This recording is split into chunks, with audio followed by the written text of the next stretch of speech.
বিশ্বনবী রাহমাতুল লিল আলামিন বলেন, এ সাহাবায়ে কেরাম, যে ইমানদারের ঈমান তার সিনার ভেতরে ঢুকে গেছে, সেই ইমানদারের চেহারায় দাড়ি চলে আসবে। সুবহানাল্লাহ পড়েন না। ইমানদার যুবক, 25 বছর বয়স, কিন্তু ইমানদারের ঈমান সিনার ভেতরে চলে গেছে, চেহারায় দাড়ি চলে আসবে। ইমানদারের বয়স মাত্র 25, টকবকে যুবক, মাথার মাঝে পাগড়ি চলে আসবে, মাথার মাঝে টুপি চলে আসবে, শরীরে লম্বা জামা চলে আসবে, 5 ওয়াক্ত নামাজ পড়বে, হাতের মাঝে তাসবিহ চলে আসবে। ইমানদারের ঈমান যে তার সিনার ভেতরে ঢুকছে, ইমানদারের ঈমান সিনার ভেতরে ঢুকার আলামত কি? তার মাথার মাঝে টুপি আসছে, চেহারার মাঝে লম্বা দাড়ি চলে আসছে, হাতের মাঝে তাসবিহ চলে আসছে, শরীরে লম্বা জামা চলে আসছে। ইমানদারের ঈমানের পরিচয় হলো, ইমানদার ঈমান আনছে, সুদ খায় না, ইমানদার ঈমান আনছে, ঘুষ খায় না, মিথ্যা বলে না। যেই জায়গাতে পাপাচার হয়, গান বাদ্যের আয়োজন হয়, ওই জায়গাতে ইমানদার যায় না। এটা হচ্ছে ইমানদারের ঈমান যে তার বুকের ভেতরে ঢুকে গেছে, তার আলামত। সুবহানাল্লাহ। মন কার লাগিয়া কান। আল্লাহ তাআলা আমাদের সকলের মৃত্যু যেন ঈমানের সাথে দান করেন, সকলে পড়ি আমিন। উত্তর লক্ষ্মীপুর হাজিরহাটি মরহুম হাজী বলাগাজী ব্যাপারী ওরফে বুলু ব্যাপারী বাড়ির অগ্রদূত ইসলামী যুব সংগঠনের উদ্যোগে আয়োজিত 3 দিন ব্যাপী 18তম বার্ষিক তাফসিরুল কোরআন মাহফিলের প্রথম দিনের দ্বিতীয় অধিবেশনের সম্মানিত সভাপতি মুআজ্জাজ মুকাররম জাতির মাথার মুকুট হযরত উলামায়ে কেরাম, আল্লাহ পাকের আশিকিন, জাকিরিন, শাকিরিন, মুরব্বিয়ানে আযম, কলিজার টুকরা সমবয়সী যুবক বন্ধুগণ, স্নেহের ছোট ভাই, পর্দার অন্তরালে অবস্থানরত শ্রদ্ধেয়া সম্মানিতা মা ও ভগ্নীগণ, সৃষ্টির মহান স্রষ্টা দয়াময় আল্লাহ রাব্বুল আলামিনের দরবারে অসংখ্য অগণিত শুকর ও সুজুদ, যে মহান আল্লাহ অত্যন্ত মহব্বত করে ভালোবেসে এই ফিতনার জামানায় দুনিয়ার সমস্ত ফিতনা থেকে ফারিক করে 10 মায়ের 10 সন্তানকে আপন হয়ে এই কনকনি শীতে একই জায়গায় কোরআনের বাগানে কোরআনের মধুমাখা কথাগুলো শোনার জন্য যে মহান রব আমাদেরকে আসার বসার তৌফিক দান করেছেন, সেই মহান রবের দরবারে ইমানের আওয়াজকে উঁচু করে বলিষ্ঠ কণ্ঠে পড়ি আলহামদুলিল্লাহ। মাহফিলে আসতে পারছি আমরা খুশি না বেজার? লাভ না লস? কেমন লাভ? রাসূলুল্লাহ সাল্লাল্লাহু আলাইহি ওয়াসাল্লাম বলেন, কোন এলাকাতে যখন কোরআন হাদিসের কথা আলোচনা করা হয় আর সেই কোরআন হাদিসের আলোচনা শোনার জন্য নিয়ত করে কেউ ঘর থেকে বের হয়েছে, আল্লাহ তাআলা মাঠে বসার সাথে সাথে তার জিন্দেগীর সমস্ত গুনাহ মাফ করে দেন। এই সমস্ত বাগানগুলোতে বসার সঙ্গে সঙ্গে আল্লাহ জিন্দেগীর সমস্ত গুনাহ মাফ করে দেন। এটা হচ্ছে বসার ফজিলত। শুধু কেউ বসছে, শেষ পর্যন্ত থাকে নাই।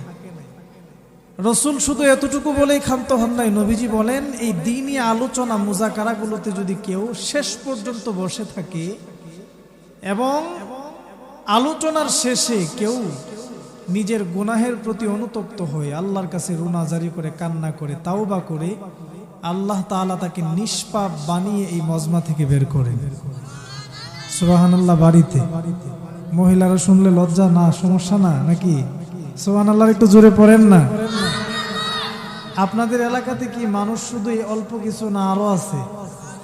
কিন্তু সবাই মাহফিলে আসতে পারছে? সবাইকে আল্লাহ তৌফিক দেন নাই। যাকে আল্লাহ তাআলা তৌফিক দিয়েছেন, যাকে আল্লাহ তাআলা কৃপা করেছেন, সেই আসতে পারছে।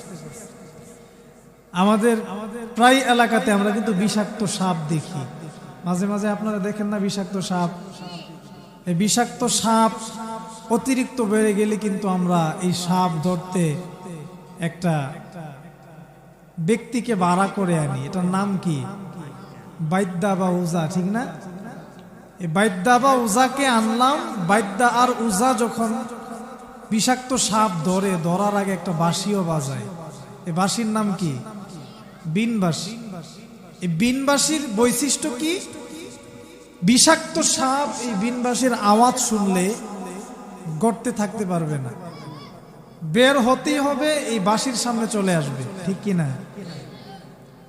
বৈদ্যাকে আপনি এলাকাতে আনলেন ভাড়া করে, সাপুরিয়াকে, সে আপনার এলাকাতে আসছে, বিনবাসী বাজাইতেছে, গর্ত থেকে সাপ বের হয় না।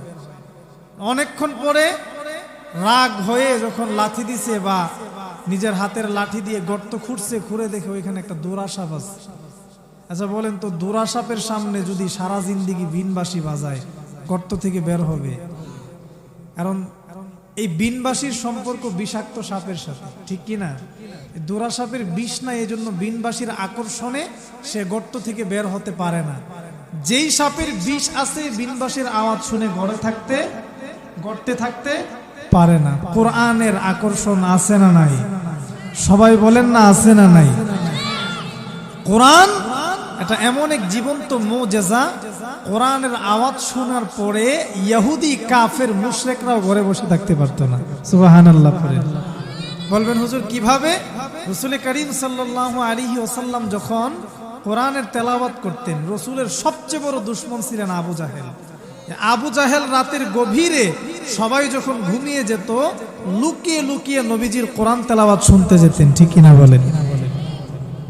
এত মধুর কোরআনের আওয়াজ, যেই প্রকৃত মুমিন, যাদের সিনার ভেতরে কোরআনের ভালোবাসা আছে, মহাব্বত আছে, ওই বিষাক্ত সাপ যেই রকম বিনবাসীর আওয়াজ শুনে গড়তে থাকতে পারে না, যেই ইমানদারের ইমানে, যেই ইমানদারের সিনার ভেতরে কোরআনের ভালোবাসা মহাব্বত আছে, ওই ইমানদার মাহফিলে বয়ান হবে, কোরআনের কথা হবে, ওই ইমানদার কখনো ঘরে থাকতে পারবে না। বলেন ঠিক কিনা? ইমানদার কোরআনের আওয়াজ শুনলে আসতেই হবে। কেন আসবে? কারণ তার ইমানের বিষ আছে, ঠিক কিনা বলেন? আর যারা কোরআনের আওয়াজ শোনার পরেও ওলামায়ে কেরাম বয়ান করে, এরপরও চাষটলে বসে আড্ডা দেয়, একজনের গীবত আরেকজনের বলতেছে, এক মহিলা আরেক মহিলারে কি কি সারাদিনে করছে, আরেকজন স্ত্রীর গীবত বলতেছে, আরেকজন স্ত্রী কিভাবে কাপড় পরলো, কিভাবে হাঁটতেছে, সব কিছু বাজারে বসে বসে বলতেছে। আর বলতেছে, দেখি হুজুরের তাল যদি ভালো পাই তাইলে স্টেজে যাব, অন্যথায় কম্বলের নিচে বসে বসে বয়ান শুনবো। ওই সমস্ত মানুষ, তাদের অবস্থা কি? ওই দোরা সাপের যেমন বিষ নাই, কোরআন শোনার পরেও যারা ঘরে বসে থাকে, টিভির আড্ডায় বসে থাকে, চাষটুলে বসে থাকে, তাদের ইমানের তেমন পাওয়ার নাই। বলেন ঠিক কিনা? এজন্যে তারা হচ্ছে দোরা সাপের মতো, আর আমরা হচ্ছে কি? বিষাক্ত সাপের মতো। আমাদের ইমানের বিষ আছে। আল্লাহ এই লক্ষ্মীপুর গ্রামের প্রত্যেকটা মানুষকে ইমানের বিষ ঢেলে দেখ, সকলে পড়ে না আমিন। প্রত্যেকের ইমানের ভেতরে যেন ইমানের বিষ আল্লাহ ঢেলে দিই, সকলে পড়ি আমিন। মুহতারাম হাজিরিন, এই মাহফিল সারা বছর হয় না, সারা বছরে যুবকরা অক্লান্ত পরিশ্রম করে আজকের এই মাহফিলের আয়োজন করেছে। আলহামদুলিল্লাহ। আমার আজকে আপনাদের এলাকাতে আমি আসছি, আমার বন্ধুবর, আমার ছোট ভাই এবং বন্ধু, আমরা একসঙ্গে অনেকদিন পড়াশোনা করেছি। আমার খুব মহাব্বতের ক্লোজ বন্ধু আমাকে দাওয়াত করেছে। আপনাদের এলাকার সম্মানিত খতিব ইমাম, খুব যোগ্য একজন আলেম, আমার বন্ধুর দাওয়াতে আমি আসছি। আল্লাহ চাহেতু আপনাদের সামনে আমার নির্ধারিত সময়ের ভেতরে আমার তেলাওয়াতকৃত আয়াত এবং হাদিসকে সামনে রেখে মুখতাসার কিছু কথা বলার চেষ্টা করব। আমা তৌফিক ইল্লা বিল্লাহ। আমি আপনাদের সামনে সূরাতু হামিম আস-সিজদা 30 নম্বর আয়াত তেলাওয়াত করেছি। রাসূল করিম সাল্লাল্লাহু আলাইহি ওয়াসাল্লামের অসংখ্য অগণিত হাদিস থেকে মুস্তাদরাকে হাকিমের একটা প্রসিদ্ধ হাদিস পাঠ করেছি। আল্লাহ চাহিত আয়াত এবং হাদিসকে সামনে রেখে আল্লাহর তৌফিকে কিছু কথা বলবো। ওমা আলাইনা ইল্লাল বালাগ। রাসূল করিম সাল্লাল্লাহু আলাইহি ওয়াসাল্লামের তেলাওয়াতকৃত হাদিসে নবী করিম সাল্লাল্লাহু আলাইহি ওয়াসাল্লাম বলতেছেন, মানুষের সিনার ভেতরে যখন ঈমান ঢুকে যাবে, তখন ঈমানের নূর তার শরীর দিয়ে চমকাতে থাকবে। সুবহানাল্লাহ। আজকে আপনি পৃথিবীর যেই কোনো দিকে তাকান, মুসলিমরা সর্বোচ্চ নির্যাতিত, লাঞ্ছিত আর অপমানিত। বলেন ঠিক কিনা? মুসলমানদেরকে বসনিয়াতে মারা হচ্ছে, মুসলমানদেরকে ফিলিস্তিনে মারা হচ্ছে, মুসলমানদেরকে হিন্দুস্তানে মারা হচ্ছে, এমনকি আমার সোনার বাংলাদেশে 18 কোটি 20 কোটি মুসলমানের সামনেও হিন্দুত্ববাদীরা মুসলমানদেরকে রাস্তার মাঝে জবাই করে দিতেছে, ঠিক কিনা বলে? কেন? মুসলমানরা তো সিংহের জাতি ছিল, বিড়ালের জাতি কেন হয়ে গেল? মুসলমানদেরকে আল্লাহ তাআলা যে সম্মান আর ইজ্জত যে জিনিসগুলোর কারণে দিয়েছিলেন, ওই জিনিস থেকে মুসলিম আজকে বহু দূরে চলে গেছে, বলেন ঠিক কিনা? মুসলমানদের ইজ্জত আর সম্মান ছিল কোরআনের কারণে, ঠিক কিনা বলেন? আজকে মুসলমান রাষ্ট্রীয় জীবনে, ব্যক্তিগত জীবনে, পারিবারিক জীবনে কোনো অবস্থাতেই কোরআনকে মানতেছে না, কোরআন অনুযায়ী আমল করে না বিধায় কোরআনকে তালাক দেওয়ার কারণে সারা পৃথিবীতে মুসলিম লাঞ্ছিত আর অপমানিত, বলেন ঠিক কিনা? আর সবচেয়ে বড় জিনিসটা আমাদের যেটার অভাব, সেটা হচ্ছে আমাদের ঈমান। আমাদের ঈমানের জজবার পাওয়ার নষ্ট হয়ে গেছে, যার কারণে ঈমান দুর্বল হওয়ার কারণে, ঈমানে জং ধরার কারণে সারা পৃথিবীতে মুসলিম আজকে নির্যাতিত লাঞ্ছিত, বলেন ঠিক কিনা? আমার তেলাওয়াতকৃত আয়াতে আল্লাহ তাআলা ঈমানের ব্যাপারে আলোচনা করতেছেন। আমার আজকে বয়ানের আলোচ্য বিষয় হচ্ছে ঈমানের পরিচয়। প্রকৃত ঈমানদার কারা? ঈমান কাকে বলা হয়? আমরা তো জন্মে সূত্রে মুসলমান, ঠিক কিনা? বাপদাদা মুসলমান, আমি নিজেও মুসলিম হয়েছি, আইডেন্টি কার্ডে আমার নাম মুসলিম। বাস্তবিক পক্ষে ঈমানদার কে? কাদেরকে আল্লাহ তাআলা ঈমানদার বলে সম্বোধন করবেন? কোন ঈমানদারদের জন্য আল্লাহ জান্নাতুল ফেরদাউস দিবেন, ব্যবস্থা করবেন, সেই সম্পর্কে আমার তেলাওয়াতকৃত আয়াতে আল্লাহ আলোকপাত করতেছে। আল্লাহ রাব্বুল আলামিন কোরআনুল কারীমের সূরা হামিম আস-সিজদার 30 নম্বর আয়াতে বলতেছেন, ইন্নাল্লাযীনা ক্বালু রাব্বুনাল্লাহ, ইন্নাল্লাযীনা ক্বালু রাব্বুনাল্লাহ। আল্লাহ রাব্বুল আলামিন বলেন, দুনিয়ার জমিনে যে সমস্ত মানুষগুলো বলবে, যে সমস্ত মানুষেরা বলে রব্বুনাল্লাহ, আমাদের রবকে, আওয়াজ করে বলেন না রবকে, রব্বুনাল্লাহ, যে ঈমানদারেরা দুনিয়ার জমিনে বলবে রব্বুনাল্লাহ, আমাদের রব একজন আল্লাহ, আল্লাহকে রব বলে মানছে, আমার আল্লাহ রব্বুল আলামিনের উপর ঈমান আনছে, মহান আল্লাহর উপর ঈমান আনার পরে সুম্মাস্তাকামু, আল্লাহর রব্বানিয়তের উপর অটল এবং অবিচল রয়েছে, আল্লাহর রব্বানিয়তের উপর অটল এবং অবিচল আছে, ঈমানের উপর অটল এবং অবিচল আছে। ঈমান একদিকে, সারা দুনিয়া আরেক দিকে। ঈমানদারের কাছে ঈমানের দাম আছে। যতদিন পর্যন্ত ঈমানদার দুনিয়ার জমিনে বেঁচে থাকবে, ঈমানদারের ঈমান একদিকে, তামাম দুনিয়ার সমস্ত স্বর্ণ মুদ্রা আরেক দিকে, সম্পদ আরেক দিকে। ঈমানের কাছে, ঈমানটাকে সম্পদের কাছে ঈমানদার বিক্রি করে দেয় নাই। ঈমানদারের ঈমানকে ঈমানদার মূল্যায়ন করছে। আল্লাহ রাব্বুল আলামিন বলেন, যারা নাকি আমাকে রব্বুনাল্লাহ আল্লাহ বলে স্বীকার করছে, সুম্মাস্তাকামু, তারপরে যারা আমি আল্লাহর রব্বানিয়তের উপর অটল এবং অবিচল রইল, ঈমানকে টাকার বিনিময়ে বিক্রি করে নাই, ঈমানকে দুনিয়ার সম্পদের বিনিময়ে বিক্রি করে নাই, ঈমানকে দুনিয়ার লোভে বিক্রি করে নাই, ঈমানকে সাধারণ বুটের কারণে বিক্রি করে দেয় নাই, চা আর পান খেয়ে ঈমান বিক্রি করে দেয় নাই। যারা সব সময় ঈমানের পাহারাদারি করছে, আল্লাহ রাব্বুল আলামিন বলেন, হে মুসলমান ঈমানদার, ওই সমস্ত ঈমানদারদের জন্য আমার আল্লাহর 1 নাম্বার পুরস্কার হলো তাতানাজ্জালু আলাইহিমুল মালাইকা। ঈমানদাররা যখন দুনিয়ার জমিন থেকে বিদায় গ্রহণ করবে, ঈমানদার যখন দুনিয়ার জমিন থেকে চলে যাবে, যেদিন ঈমানদারের হায়াত শেষ হয়ে যাবে, ঈমানদার যখন মৃত্যুর মুখে কাতরাইতে শুরু করবে, আমার আল্লাহ রাব্বুল আলামিন যারা মরণ পর্যন্ত ঈমানকে পাহারাদারি করছে, ঈমানের পাহারাদার হয়ে গেছে, তাদের ঈমানকে রক্ষা করার জন্য আমি আল্লাহ রাব্বুল আলামিন আসমান থেকে ফেরেশতা পাঠিয়ে দেব। আল্লাহ তাআলা বলতেছেন, ইন্নাল্লাযীনা ক্বালু রাব্বুনাল্লাহ, যারা বলবে, যারা বলেছে রব্বুনাল্লাহ, আমাদের রব কে? আরো জোরে বলেন, আমার রব কে? আরো জোরে বলেন রব কে? আল্লাহ। যারা স্বীকার করেছে আল্লাহকে রব বলে মানলাম, সুম্মাস্তাকামু, তারপরে এই ঈমানের উপর যারা কায়েম এবং দায়েম ছিল, যারা ঈমানের উপর অটল এবং অবিচল ছিল, টাকার বিনিময়ে, সম্পদের বিনিময়ে, কোনো কিছুর বিনিময়ে ঈমান বিক্রি করে নাই, এরকম লোক সমাজে আছে না নাই? ঈমানের দাম আছে। সমাজের কোনো মানুষ তাকে মূল্যায়ন করে না, কিন্তু তার কাছে ঈমানের মূল্য আছে। ঈমানকে সে মূল্যায়ন করে, টাকার কাছে ঈমান বিক্রি করে না। আমাদের সমাজের অবস্থা তো এইরকম, ইলেকশনের সময় 500 টাকা 1000 টাকার বিনিময়ে আমরা ভোট বিক্রি করে দিই, ঠিক কিনা বলে? এরকম নাই আপনাদের সমাজে? মানুষ ভোট বিক্রি করে 500 টাকা 1000 টাকার বিনিময়ে। এক ব্যক্তি ভোট দেওয়ার জন্য 500 টাকা দিয়ে গেছে, আরেক লোক ইলেকশনের আগের দিন আইসা দিয়েছে 2000। ভোট কোন দিকে যাইব? সবাই কোন দিকে? ঈমান বিক্রি হয়েছে নি?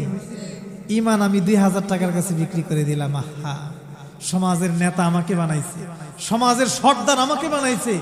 একটা সাধারণ মানুষের উপর শক্তিশালী মানুষ অবিচার করছে, জুলুম করছে। সাধারণ মানুষ, দুর্বল মানুষ আমার কাছে বিচার নিয়ে আসছে যে মেম্বার সাহেব, সর্দার সাহেব, আপনার আমার বিচার করে দিতে হবে। কিন্তু টাকাওয়ালা চাষটলে এসে পকেটে 500 টাকা বইলা দিছে। এরকম আছে না নাই? 500 টাকা ঢুকাইয়া দিছে, একটা সিগারেটের প্যাকেট ধরাইছে হাতে, আর পান দিছে, চা খাওয়াইছে। ঈমান বিক্রি হয়ে গেছে নি? বিচার কোন দিকে যায়? সবলের পক্ষে চলে যায় না। মুসলমান না, ঈমানদারের পরিচয়, ঈমানদার টাকার বিনিময়ে ঈমানকে বিক্রি করবে না। ঈমানদার সম্পদের বিনিময়ে ঈমান বিক্রি করবে না। দুনিয়ার স্বার্থে ঈমানদার ঈমান বিক্রি করবে না। ঈমানদারের ঈমান কেমন হবে? আল্লাহর পয়গম্বর বিশ্ব নবী রাহমাতুল লিল আলামিন বলেন, ঈমানদার ঈমান আনছে তো আনছে, ঈমানদার আল্লাহর উপর ঈমান আনছে, জান চলে যাবে, গর্দান চলে যাবে, জীবন চলে যাবে, একটা মুহূর্তের জন্য ঈমান থেকে পিছপা হবে না। এমন কোন কাজ ঈমানদার করবে না যেই কাজের কারণে ঈমানদারের ঈমান নষ্ট হয়ে যাবে। ঈমানদার আল্লাহর উপর ঈমান আনছে, ঈমানদার বলছে রব্বুন আল্লাহ, আমার রব একজন আল্লাহ। ঈমানদার আল্লাহকে রব বলে মানছে। আল্লাহ যা হারাম করছে সবগুলোকে হারাম হিসেবে বর্জন করছে। আল্লাহ যা হালাল করেছে আমার আল্লাহর হালালগুলোকে গ্রহণ করেছে। ঈমানদার বলছে রব্বুন আল্লাহ, আল্লাহ বলেছে সুদ খাওয়া যাবে না, ঈমানদার সুদ থেকে দূরে আছে। আল্লাহ বলছে ঘুষ খাওয়া যাবে না, ঈমানদার ঘুষ থেকে দূরে আছে। আল্লাহ বলছে মিথ্যা বলা যাবে না, ঈমানদার মিথ্যা বলে না। আল্লাহ বলছে দুর্বলের উপর জুলুম করা যাবে না, ঈমানদার দুর্বলের উপর জুলুম করে না। ক্ষমতা আছে, শক্তি আছে, ঈমানদার শক্তি দেখিয়ে আরেকজনের উপর নির্যাতন আর জুলুম করে না। ঈমানদারের শক্তি আছে, আরেকজনের জমির আইল কেটে নিজের জমি বাড়ায়া দেয় না। এই রকম ভাবে যে ঈমানদার সর্বহালতে আমার আল্লাহর উপর, আমার আল্লাহর ঈমানের উপর ইস্তেকামত থাকবে, অটল এবং অবিচল থাকবে। আমার আল্লাহ বলেন তাতানাজ্জালু আলাইহিমুল মালাইকা, আসমান থেকে আল্লাহ মরণের সময় ফেরেশতা পাঠায়া ঈমানদারের ঈমানকে রক্ষা করিয়া, ঈমানদারের জবান দিয়ে কালেমা বের করিয়া তার মরণ দিবে। ঈমানদারের জন্য আল্লাহ, এটা হচ্ছে 1 নম্বর ঘোষণা যে যারা আল্লাহর ঈমানের উপর ইস্তেকামত থাকবে, অটল এবং অবিচল থাকবে, তাদের দুনিয়াতে 1 নম্বর পুরস্কার আপনার আমার জিন্দেগীর সকলের চাওয়া, আপনার আমার মরণটা যেন ঈমানি হালতে হয়, ঠিক কিনা বলেন? তো ঈমানি হালতে মরণ কখন হবে? টাকা সম্পদ দুনিয়ার স্বার্থে ঈমান বিক্রি করি নাই, মিথ্যা কথা বলে, সুদ খেয়ে, ঘুষ খেয়ে, সর্বপ্রকার অপকর্ম থেকে নিজেকে বাঁচিয়ে রাখছি। অল্প টাকা ইনকাম করছি, হালাল ভাবে রিক্সা চালাইছি, ভিক্ষা করে খাইছি, কিন্তু আমি আল্লাহ অসন্তুষ্ট হবেন, আমার রব আমার প্রতি রাগান্বিত হবেন, এমন কোনো কাজে আমি লিপ্ত হয় নাই।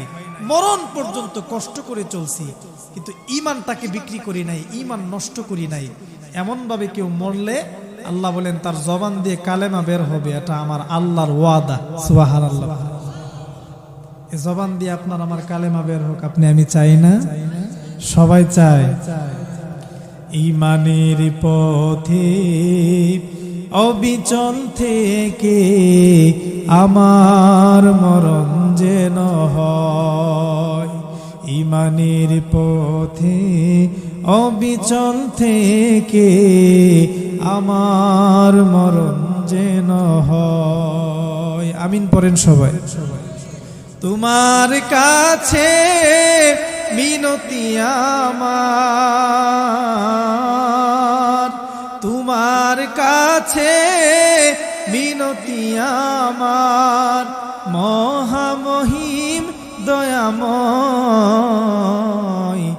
ইমানের পথে অবিচল থেকে আমার মরণ যেন হয়।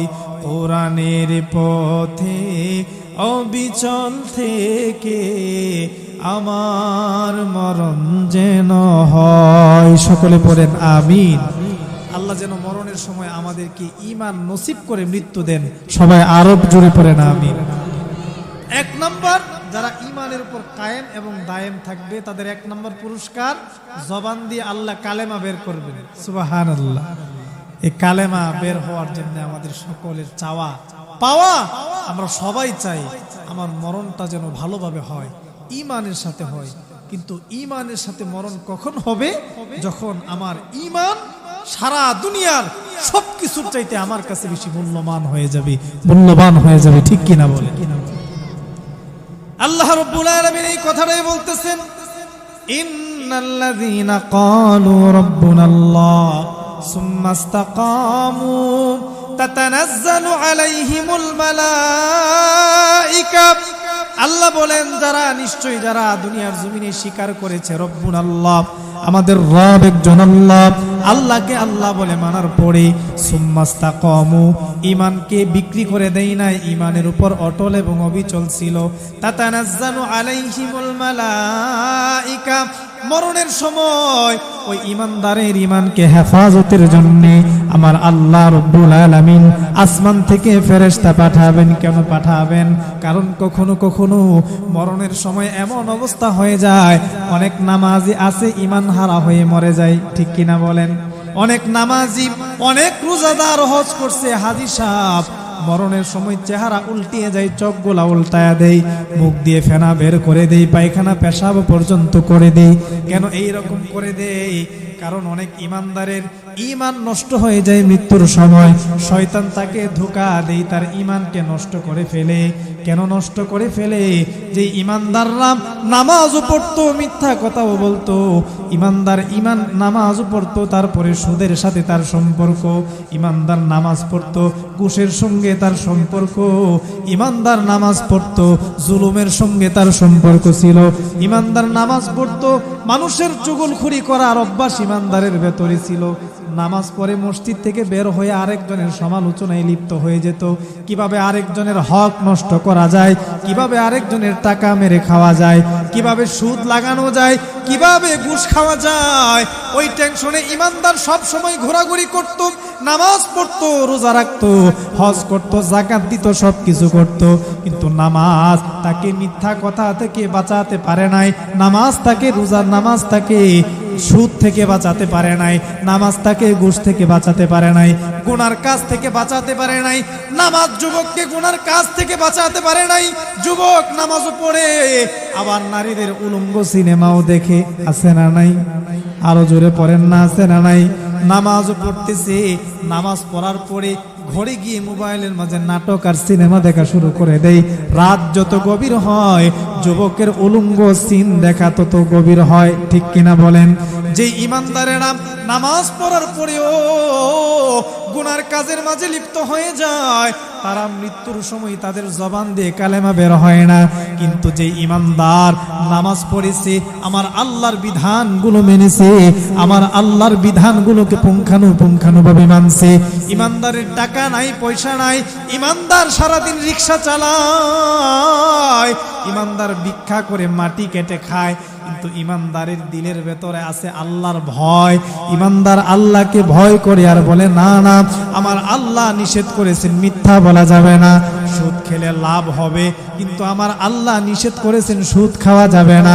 ঘুষ খেলে লাভ হবে, আমার পকেট ভরবে, আল্লাহ নিষেধ করে দিয়েছেন ঘুষ খাওয়া যাবে না, অন্যের উপর জুলুম করা যাবে না, গুনার কাজ করা যাবে না।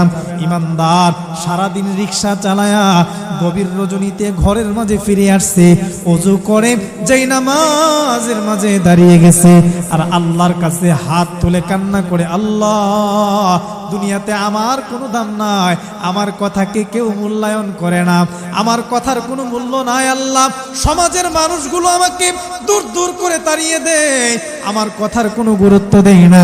আমি তো আপনাকে বিশ্বাস করি, আপনার উপর ঈমান আনলাম। আল্লাহ আমার আল্লাহর কাছে হাত তুলে তুলে কান্না করে, ঈমানদার তার ঈমান একদিকে, সারা দুনিয়ার সম্পদ আরেক দিকে।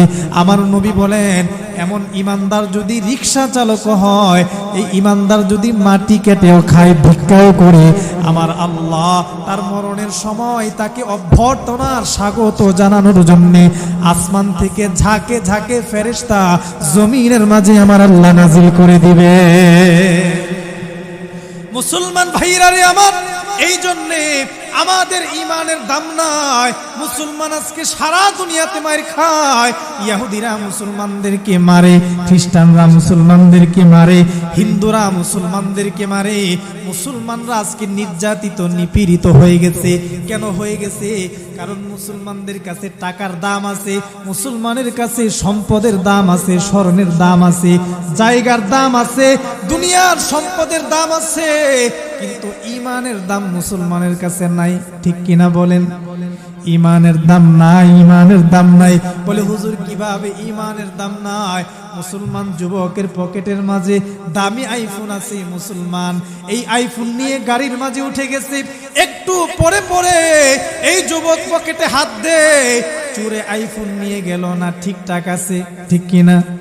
একটু পরে পরে পকেটে হাত দিয়ে দেখে আমার আইফোন আর দামি মোবাইল পকেটে আছে না নাই, না চুরে নিয়ে গেছে।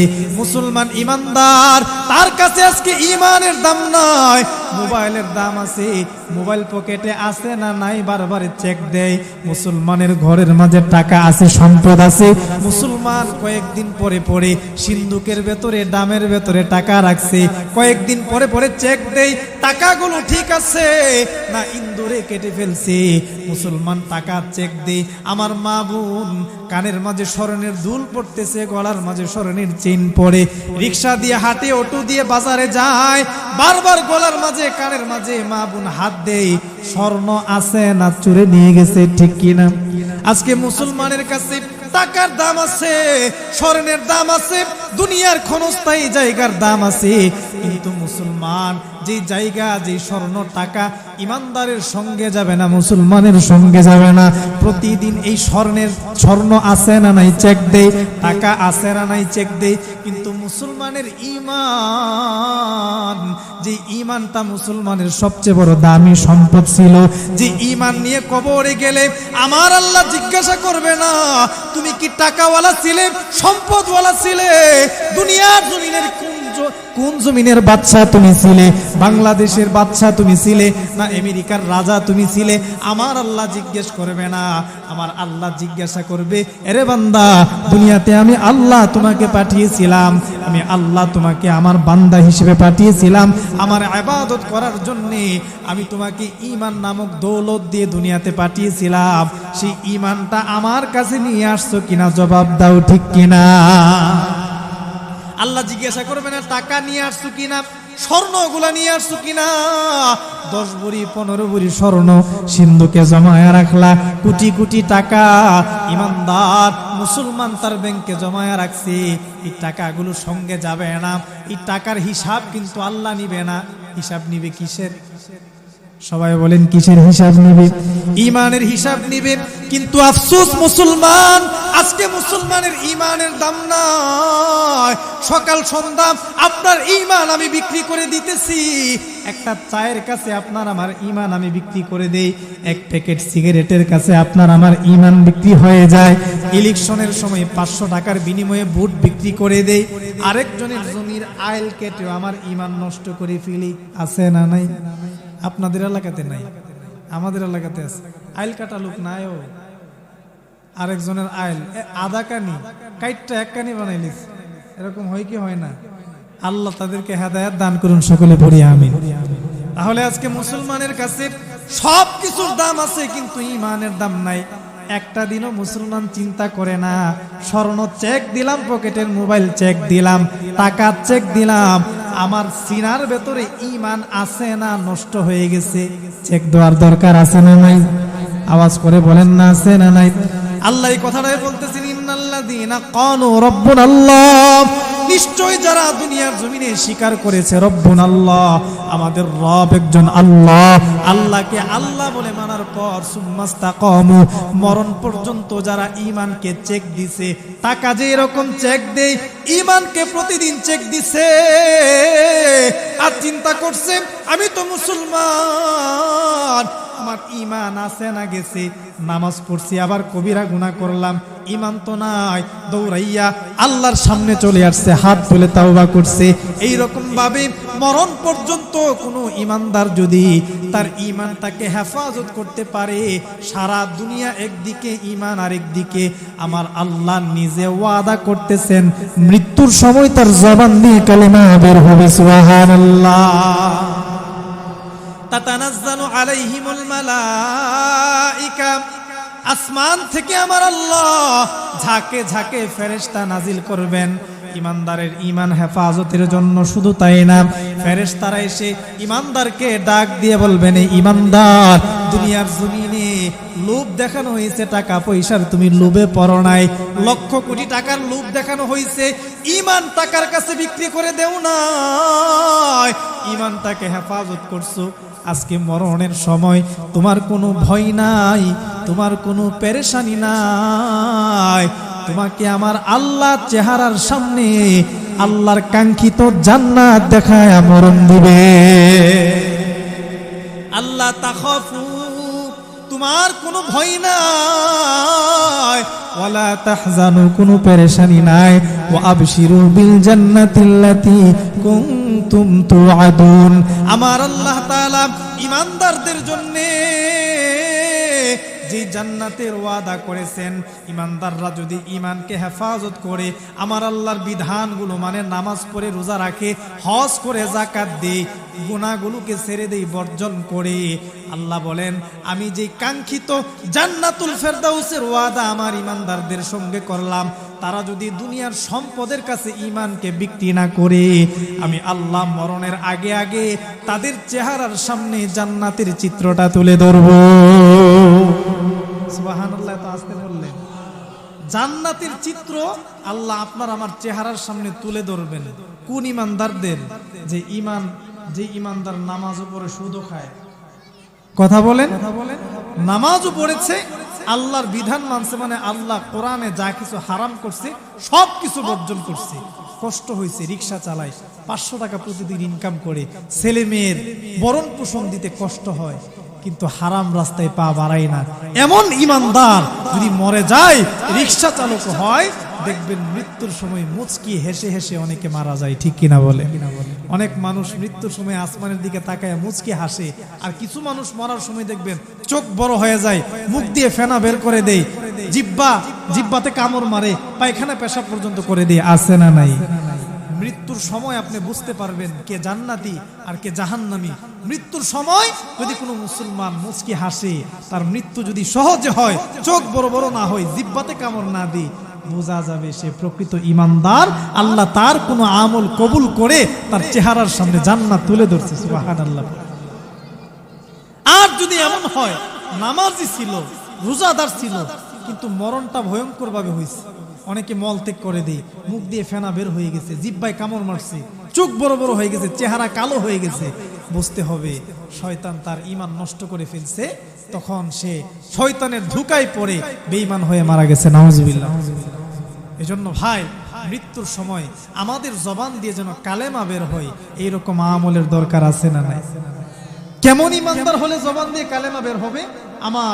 আমার পাঠকৃত হাদিসে রাসূল করিম সাল্লাল্লাহু আলাইহি ওয়াসাল্লাম বলেন, ইন্নান নূর ইজা দাখালা সদর ইনফাসাহা।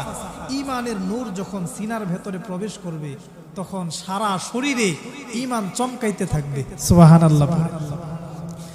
আল্লাহর পয়গম্বর বিশ্বনবী রাহমাতুল লিল আলামিন বলেন, যখন একটা ঈমানদারের সিনার ভিতরে ঈমান ঢুকে যাবে, আমাদের ঈমান তো শুধু জিহ্বার আগার মাঝে আছে, অন্তরে ঈমান ঢুকে নাই। যার ঈমান অন্তরে ঢুকে গেছে ওই ঈমানদারের চেহারাতে শরীরে ঈমানের নূর চমকাইবে। বলে কেমন ভাবে ঈমানের নূর চমকাইবে? বিশ্বনবী রাহমাতুল লিল আলামিন বলেন, হে সাহাবায়ে কেরাম, যে ঈমানদারের ঈমান তার সিনার ভেতরে ঢুকে গেছে, সেই ঈমানদারের চেহারায় দাড়ি চলে আসবে। সুবহানাল্লাহ পড়েন নাম। ঈমানদার যুবক, 25 বছর বয়স, কিন্তু ঈমানদারের ঈমান সিনার ভেতরে চলে গেছে, চেহারায় দাড়ি চলে আসবে। ঈমানদারের বয়স মাত্র 25, টকবকে যুবক, মাথার মাঝে পাগড়ি চলে আসবে, মাথার মাঝে টুপি চলে আসবে, শরীরে লম্বা জামা চলে আসবে, 5 ওয়াক্ত নামাজ পড়বে, হাতের মাঝে তাসবিহ চলে আসবে। ঈমানদারের ঈমান যে তার সিনার ভেতরে ঢুকছে, ঈমানদারের ঈমান সিনার ভেতরে ঢুকার আলামত কি? তার মাথার মাঝে টুপি আসছে, চেহারার মাঝে লম্বা দাড়ি চলে আসছে, হাতের মাঝে তাসবিহ চলে আসছে, শরীরে লম্বা জামা চলে আসছে।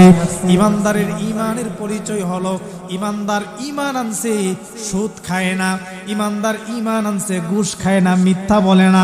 যেই জায়গাতে পাপাচার হয়, গান বাদ্যের আয়োজন হয়, ওই জায়গাতে ঈমানদার যায় না। এটা হচ্ছে ঈমানদারের ঈমান যে তার বুকের ভেতরে ঢুকে গেছে, তার আলামত। সুবহানাল্লাহ।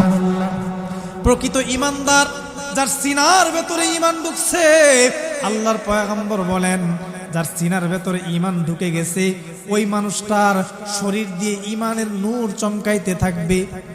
জুব্বা, পাঞ্জাবি, দাড়ি সবকিছু তার শরীরে চলে আসবে। ঠিক কিনা বলেন? কারণ যে যাকে অন্তর দিয়ে মহব্বত করে তাকে 100% ফলো করার চেষ্টা করে। ঠিক কিনা বলে? আমি একজনকে ভালোবাসি মানে তার মতো আমি জুব্বা পরলাম, তার মতো আমি পাঞ্জাবি পরলাম, টুপি পরলাম, তার মতো আমি দাঁড়িয়ে রাখলাম, তাহলেই তো তাকে প্রকৃত ভালোবাসা হয়। ঠিক কিনা বলে? ঈমানদার আমার নবীকে প্রকৃত ভালোবাসে, মুখ দিবাসে, তাহলে অবশ্যই তার চেহারাতে দাঁড়িয়ে আসবে, তার শরীরে লম্বা জামা আসবে, তার মাথায় টুপি আসবে, হাতে তাসবিহ আসবে, সমস্ত গুনাহের কাজ ঈমানদার ছেড়ে দিবে। বলেন ঠিক কিনা? নবীজি বলতেছেন, যখন ঈমানদারের ঈমান সিনাতে ঢুকে তখন তার সারা শরীরে ঈমানের নূর চমকায়। সাহাবায়ে কেরাম প্রশ্ন করলো, ইয়া রাসূলুল্লাহ, হাল্লি তিলকা মিন আলামিন ইউরাফু বিহি। ঈমানদারের ঈমান যে বুকে ঢুকছে এর কিছু আলামত আমাদেরকে বলেন, কিভাবে আমরা বুঝবো ইয়া রাসূলুল্লাহ ঈমানদারের ঈমান যে বুকে ঢুকে গেছে? আল্লাহর পয়গম্বর বিশ্বনবী রাহমাতুল লিল আলামিন বলেন, ঈমানদারের ঈমান যে বুকে ঢুকছে তার 3টা আলামত আছে। কয়টা আলামত? সবাই বলেন, সবাই বলেন কয়টা? 3টা আলামত।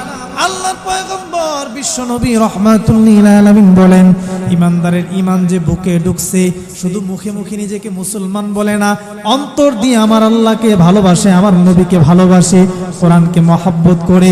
আখিরাতের ভয় ঈমানদারের অন্তরে আছে। কিভাবে তুমি বুঝবা? 3টা আলামত যদি পাওয়া যায় তাহলে বুঝে নিবা তার ঈমানটা তার সিনার ভেতরে ঢুকছে। 1 নাম্বার, আল্লাহর পয়গম্বর বলেন, আত-তাজাফি মিন দারিল গুরুর, আত-তাজাফি মিন দারিল গুরুর। নবী বলেন, ঈমানদারের ঈমান যে বুকে ঢুকছে এর 1 নাম্বার আলামত এই ধোঁকার দুনিয়া থেকে নিজেকে গুটিয়ে রাখবে। সুবহানাল্লাহ পড়েন। এই যে দুনিয়ার লোভ, লালসা, মোহ, এগুলার প্রতি সে ভ্রুক্ষেপ করবে না, সব সময় নিজেকে আড়াল করে রাখবে আর চিন্তা করবে, আল্লাহ এই দুনিয়ার ফিতনায় পড়ে কোন সময় জানে আমার ঈমান নষ্ট হয়ে যায়, কোন সময় জানে আমি বেঈমান হয়ে যাই, এই টেনশনে সব সময় দুনিয়ার ফিতনা থেকে ঈমানদার সব সময় নিজেকে গুটিয়ে রাখবে। সুবহানাল্লাহ পড়ে। আত-তাজাফি মিন দারিল গুরুর। আল্লাহর পয়গম্বর বলেন ইমানদারের ঈমান যে তার সিনার ভেতরে ঢুকে গেছে, এর এক নাম্বার আলামত হলো আত-তাজাফি মিন দারিল গুরুর। ইমানদারের সিনার ভেতরে ঈমান ঢোকার এক নাম্বার আলামত ধোঁকার দুনিয়া থেকে নিজেকে গুটিয়ে রাখবে। দুনিয়ার টাকা পয়সার লোভ তার থাকবে না, দুনিয়ার সম্পদের লোভ তার থাকবে না, দুনিয়ার সুন্দরী নারীর লোভ থাকবে না, এই ক্ষণস্থায়ী জমিনের লোভ তার থাকবে না। ইমানদার চিন্তা করবে আমার আল্লাহ রব্বুল আলামিন দুনিয়াতে আমাকে পাঠাইছেন আল্লাহর ইবাদত করার জন্য। আমি যদি আল্লাহর ইবাদত করিয়া আল্লাহর বিধানগুলো মেনে ঈমান নিয়ে দুনিয়া থেকে যেতে পারি, তাহলে আমার জন্য চিরস্থায়ী জান্নাত রেডি আছে। এই কথা চিন্তা করে ইমানদার বেশি টাকা ইনকাম করারও কোনো তামান্না করবে না, দুনিয়ার সম্পদের লোভ করবে না, টাকা পয়সার লোভ করবে না, সুন্দরী নারীর দিকে ইমানদার তাকাবে না, সমস্ত গুনাহের কাছ থেকে নিজেকে গুটিয়ে রাখবে, আখিরাতের জন্য প্রস্তুতি গ্রহণ করবে। ঠিক কিনা? এটা হচ্ছে প্রকৃত ইমানদার, যার ঈমান তার সিনার ভেতরে ঢুকছে, এক নাম্বার আলামত। দুই নাম্বার নবী বলেন ওয়াল ইনাবাতু ইলা দারিল খুলুদ, ওয়াল ইনাবাতু ইলা দারিল খুলুদ। চিরস্থায়ী যে আখিরাত, সে আখিরাতের জন্য সব সময় তামান্না করবে। সুবহানাল্লাহ। কোন সময় তার মৃত্যু হবে আর মৃত্যুর পরে সে কোন সময় জান্নাতে প্রবেশ করবে, সে আশা আর আকাঙ্ক্ষায় ইমানদারের দিন চলে যাবে। সুবহানাল্লাহ। কত মানুষ দুনিয়াতে এরকম আছে না যে আল্লাহ ঈমানটা থাকতে থাকতে আমারে নিয়ে যান, কোন সময় কোন ফিতনায় পড়া যায়, পড়লেই তো গুনাহ করলাম, বিপদে পড়লাম, কোন সময় আমার গুনার কারণে আমি জাহান্নামী হয়ে যাই বলতেও পারি না। এই টেনশনে ইমানদার সব সময় আখিরাতের প্রস্তুতি নিয়ে কোন সময় তার মৃত্যু হবে আর সে ঈমান নিয়ে জান্নাতে প্রবেশ করবে সেই টেনশনে থাকবে। সুবহানাল্লাহ। দুই নাম্বার ইমানদারের ঈমান সিনাতে ঢুকছে যে, দুই নাম্বার আলামত। তিন নাম্বার আল্লাহর পয়গম্বর বলেন ওয়াল ইস্তিআদাদু লিল মাউতি ক্বাবলা নুজুলিহি, মরণ আসার আগে আগে মরণের জন্য প্রস্তুতি গ্রহণ করবে। ঠিক কি ঠিক না? প্রকৃত জ্ঞানী তারা মৃত্যুর আগে যারা কবরের জন্য প্রস্তুতি গ্রহণ করে। ঠিক কিনা বলেন? কিন্তু মুসলমান আমাদের জিন্দেগির অবস্থা এমন হয়ে গেছে, আমাদের হালত দেখলে মনে হয় আজরাইল মনে হয় আমাদেরকে ভুলে গেছে। ঠিক কিনা বলেন?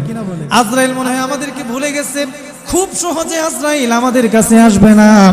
অথচ প্রতিদিন আজরাইল আমাদেরকে ডাকতেছে, কবর আমাদেরকে ডাকতেছে, আর কবর বলতেছে আনা বাইতুল ওয়াহদা, আনা বাইতুল গুরবা, আনা বাইতুত তুরাব, আনা বাইতুদ দুদ। আমি একাকিত্বের ঘর, আমি মাটির ঘর, আমি অপরিচিত ঘর। আমার কাছে যদি আসো, ঈমান নিয়ে যদি না আসো, তামাম দুনিয়ার সম্পদ নিয়ে আসলেও কোনো কাজ হবে না। ঠিক কিনা? কবর প্রতিদিন আপনাকে আমাকে ডাকে, কিন্তু আমরা সে মৃত্যুর জন্য, কবরের জন্য প্রস্তুতি নিতে রাজি না। বলেন ঠিক কিনা? আওয়াজ করে বলেন না ঠিক কিনা? ওয়াল ইস্তিআদাদু লিল মাউতি ক্বাবলা নুজুলিহি। আল্লাহ পয়গম্বর বলেন ইমানদারের তিন নাম্বার আলামত, তার সিনার ভেতরে যে ঈমান ঢুকছে, সে সব সময় মরণের জন্য প্রস্তুতি নিয়ে রাখবে। মরণ কোন সময় আসবে? দাড়ি পাকবে, সন্তানের বাবা হব, তারপরে নামাজ ধরবো, রোজা রাখবো, হজ করব, যাকাত দিব, এই টেনশনে ইমানদার থাকবে না। ইমানদারের বয়স মাত্র 20 বছর, ইমানদারের মাথার ভেতরে টেনশন আছে আমার কবরে হিসাব দেওয়া লাগবে, আল্লাহর সামনে আমার কর্মের হিসাব দেওয়া লাগবে। দুনিয়ার জমিনে আমি যত গুনাহ করেছি, যত নেক কাজ করলাম, সমস্ত নেক কাজের হিসাব আমার আল্লাহর সামনে দেওয়া লাগবে। এই টেনশনে ইমানদারের ঘুম হবে না। ইমানদার সব সময় সিজদায় পড়ে আল্লাহর কাছে কাঁদবে আর বলবে আল্লাহ এই দুনিয়ার ফিতনা থেকে আপনি আমাকে হেফাজত করুন, আল্লাহ আপনি আমাকে ঈমান থাকা অবস্থায় দুনিয়া থেকে নিয়ে যান। ঈমানদার সব সময় মরণের জন্য প্রস্তুতি নিয়ে রাখবে। যে ঈমানদার সব সময় মরণের জন্য প্রস্তুতি নিয়ে রাখবে, আগে থেকে নামাজ পড়বে, যৌবন ফুরিয়ে যাওয়ার আশা করবে না। যৌবন থাকতে চেহারাতে দাড়ি রাখলো, যৌবন থাকতে মাথার মাঝে টুপি পরলো, যৌবন থাকতে মাথার মাঝে পাগড়ি লাগাইলো, যৌবন থাকতে শরীরে লম্বা জামা পরলো। যে ঈমানদারের মরণের ভয় আছে, আখিরাতের ভয় আছে, ওই ঈমানদার মরণের আগে আগেই মরণের প্রস্তুতি নিয়ে ফেলে। ঠিক কিনা? ঈমানদারের 3 নাম্বার নাম্বার আলামত ওয়াল ইস্তিআদাদু লিল মাউতি ক্বাবলা নুজুলিহি, মৃত্যু আসার আগে আগে ইমানদার মরণের প্রস্তুতি নিবে, ঠিক কিনা বলে? কিন্তু আমাদের অবস্থা তাকাইলে মনে হয় মরণ নাই। আল্লাহু আকবার। আমাদের চলাফেরা, আমরা এত অহংকারী ভাব নিয়ে চলি জমিনে। হুজুর যদি জিজ্ঞাসা করে, ভাই নামাজের দিকে আসেন না, হুজুর অন্যজনকে বলেন আমাদের তো এখনো বয়স হয় নাই, নাউজুবিল্লাহ পড়বেন না। সন্তান চেহারাতে দাঁড়িয়ে রাখছে, পিতা মাতা তাকে নিয়ে টিটকারি মারে, আছে না নাই? কিরে তোর বয়স মাত্র 20, 30, 25, এখনোই দাঁড়িয়ে রেখে দিছ, কোন সময় তোরে বিয়া দেব? মেয়েরা তো পছন্দ করবে না। এমন মা বাপ সমাজে আছে না নাই? মা বাবারা সন্তানদেরকে ঈমানি হালতে থাকতে দেয় না। কিন্তু ঈমানদারের পরিচয় কি? যুবক সে বুঝ হওয়ার পর থেকে মৃত্যুর প্রস্তুতি নিবে আর বলবে, আল্লাহ কখন জানি মালাকুল মউত আমার সামনে চলে আসে, কোন দিন জানি ছু মেরে আমার জানটা নিয়ে যায়। আমার তো এখন থেকে মৃত্যুর প্রস্তুতি নেওয়া দরকার, ঠিক কিনা বলেন? কারণ যাদের মুহে, যাদের মায়ায় পড়ে আমি রবের ইবাদতকে অমান্য করতেছি, নামাজের সময় পাই না, কোরআন তেলাওয়াতের সময় পাই না, মহান রবের ইবাদতের সময় পাই না, আমি মৃত্যুর পরে তারা আমাকে লাশ বলে ডাকবে, লাশ, ঠিক কিনা বলে? আমাকে বিছানা থেকে জমিনে নামিয়ে দিবে আর বলবে, লাশ বিছানাতে রাখা ভালো না, তাকে জমিনে নামিয়ে দাও। একটু পরে ডাক দিয়ে বলবে, সন্তান, যে ছেলের জন্য আমি নামাজ ছেড়েছি, হালাল নাই হারাম নাই ইনকাম করলাম, হারাম ইনকাম করে আমার জিন্দেগি আমি বরবাদ করলাম, ওই সন্তান বলবে, বাবার লাশ থেকে গন্ধ বের হবে, তাড়াতাড়ি দাফন করে দাও, ঠিক কিনা বলে? দুনিয়া বড় স্বার্থপর দুনিয়া। এই দুনিয়াতে কারো কোনো জায়গা হবে না, কেউ আপন না, একমাত্র আপনার আমার আপন হবে মৃত্যুর পরে ঈমান আর নেক আমল, বলেন ঠিক কিনা? এজন্য প্রকৃত ঈমান নিয়ে আমরা কবরে যাওয়ার জন্য আল্লাহ আমাদেরকে তৌফিক দান করুন, সকলে পড়ি আমিন। তাহলে যে আয়াত পড়লাম, আল্লাহ বলেন 1 নাম্বার ঈমানদারের পুরস্কার, যারা আল্লাহকে আল্লাহ বলে মানবে, টাকার বিনিময়ে সম্পদের বিনিময়ে ঈমান বিক্রি করবে না। জবান দিয়ে কি বের হবে? সবাই বলেন কি বের হবে? আল্লাহ জবান দিয়ে কালেমা বের করবেন। সারা দুনিয়ার যত মানুষ মিলে আপনার ঈমান নষ্ট করতে চায়, শয়তানরা যত মেহনত আর পাকড়াও করে আপনাকে, আল্লাহ ফেরেশতার মাধ্যমে আপনার ঈমানকে রক্ষা করবেন। ওয়াদা কার? আওয়াজ করে বলেন ওয়াদা কার? 2 নাম্বার, মরণের আগে আগে আপনার আমার চেহারার সামনে আল্লাহ জান্নাতের চিত্রটা তুলে ধরবেন। সুবহানাল্লাহ পড়েন। কিন্তু ঈমানটা কেমন ভাবে আনা লাগবে? ঈমান কেমন ভাবে আনা লাগবে? আল্লাহ আরেক আয়াতে বলেন, আমিনু কামা আমানান নাস, আমিনু কামা আমানান নাস। ঈমান আনো যেই রকম ভাবে মানুষেরা ঈমান এনেছিল, ঈমান আনো সাহাবায়ে কেরাম যেই রকম ঈমান এনেছিল, ঈমান আনো যেই রকম ভাবে ফেরাউনের স্ত্রী আসিয়া ঈমান এনেছিল, ঈমান আনো যেই রকম ভাবে ফেরাউনের দাসী মাশাতা ঈমান এনেছিল। তাদের ঈমান একদিকে আর তামাম দুনিয়ার সমস্ত সম্পদ একদিকে, মৃত্যু হয়েছে, রক্তাক্ত হয়েছে, জীবন দিয়েছে, তারপরও ঈমান ছাড়ে নাই, বলেন ঠিক কিনা?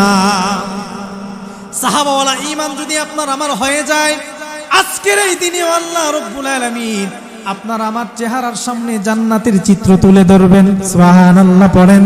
সাহাবাদের ঈমানের কেমন হালত ছিল? হে মুসলমান, আল্লাহর পয়গম্বরের একজন সাহাবী হযরতে খুবাইব রাদিয়াল্লাহু তাআলা আনহু, হযরতে খুবাইব রাদিয়াল্লাহু তাআলা আনহু যখন ঈমান আনলেন, আল্লাহর পয়গম্বরের সাহাবী খুবাইবকে নির্যাতন করতে করতে খুবাইবের সারাটা শরীর রক্তাক্ত করে দিয়েছে। একটা ঘরের ভেতরে 40 দিন পর্যন্ত হযরতে খুবাইবকে বন্দী রাখা হলো। হযরতে খুবাইব 40 দিন একটা কুঠুরির মাঝে বন্দী থাকা অবস্থায় তাকে বারবার নির্যাতন করে বলা হয়েছে, ঈমান ছেড়ে দাও, ঈমান ছেড়ে দাও, কিন্তু ঈমান ছাড়ে নাই। খুবাইব বলে, তামাম দুনিয়ার সমস্ত কিছু একদিকে, আর আমি আমার এমন একজন রবের উপর ঈমান আনলাম, এমন এক কালেমা আমার জবান দিয়ে আমি উচ্চারণ করি, আমার জবান দিয়ে কালেমা বের হবে, আর আমার শরীর থেকে যদি দেহ চলে যায়, এরকম 1000টা দেহ যদি আমার শরীর থেকে চলে যায়, আমার আল্লাহকে সন্তুষ্ট করার জন্যে আমি 1000টা জীবন আল্লাহর রাস্তায় কুরবানি করতে রাজি।